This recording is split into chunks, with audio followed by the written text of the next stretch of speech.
humility to me is understanding that everyone has a story. Most people's are better than mine. We're all just a big collection of parts in stories and experiences. And if we can understand that, I think we can connect and relate and engage in a completely different way than if I'm trying to lead by my positional power or my title or my authority. Like, sometimes that is necessary, but it's the lowest form of leadership. When we're talking about building the culture, we always start with that inner self work first. What are we doing to build, to structure this culture where students, where staff, where faculty is invited in, included in the decisions, felt like a part of the team versus voluntold? It's just like it is with our students. When we're helping colleagues, we just need to see the person behind the title. Whether they're a physics teacher, whether they're a third grade teacher, whatever their role is, to see the person. And so just like we would with our students, we need to know what motivates them, what affirms them, how do they feel connected to their work, and enter there. For us, joy is our first priority, that we really believe, like, ultimately we want to see all kinds of growth.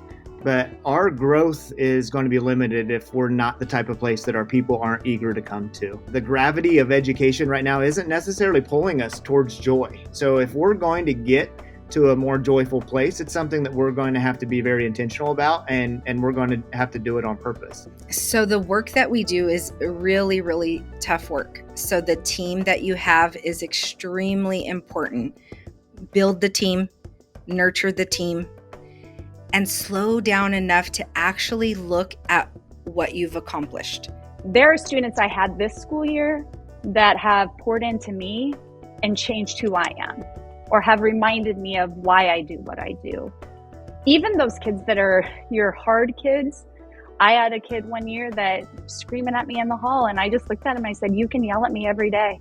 You can scream at me every day. You can despise me every day, but I'm gonna show up and love you every day. I'm going to love you every day. Even if you don't like me, I'm going to love you. When you ask a parent, what do they want for their child? Naturally, they all say the same thing. I want my child to be happy. And, when we think about happiness and well-being and satisfaction in the world, so much of that is linked to what you will do with your time in the future. That is something that I believe so much in, is empowering our youth to be the best version of themselves. However, when I say that, it's important to help guide them, mentor them, and be there to help them identify those qualities that they naturally have and empower them to be able to make an impact in the community. I want our kids to understand it doesn't matter your background, it doesn't matter how much money you have, you can still be successful long term if you apply yourself and you put yourself in spaces that allow you to be successful and you're able to move and navigate in those spaces. I want our kids to have all those pieces. Not to mention financial literacy and how that can impact what happens at home. So those are some of the things we're certainly diving into. There are days where I am exhausted.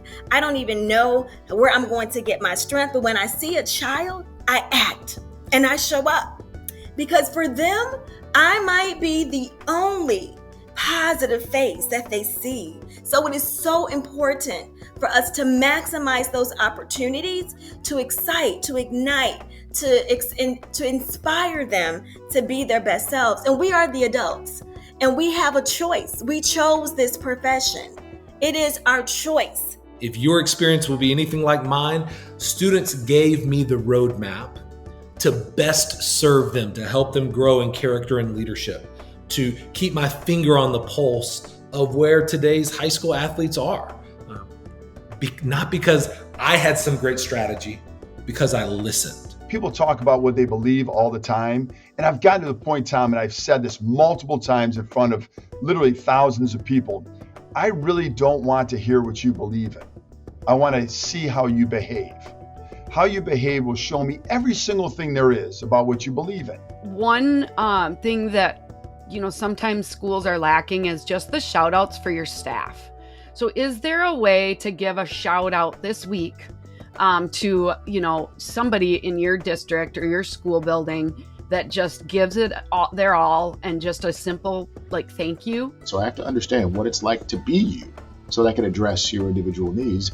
When I know that, then and only then can I work towards achieving equitable allocation of resources, time, money, that love that we share, that esprit de corps within a community. you.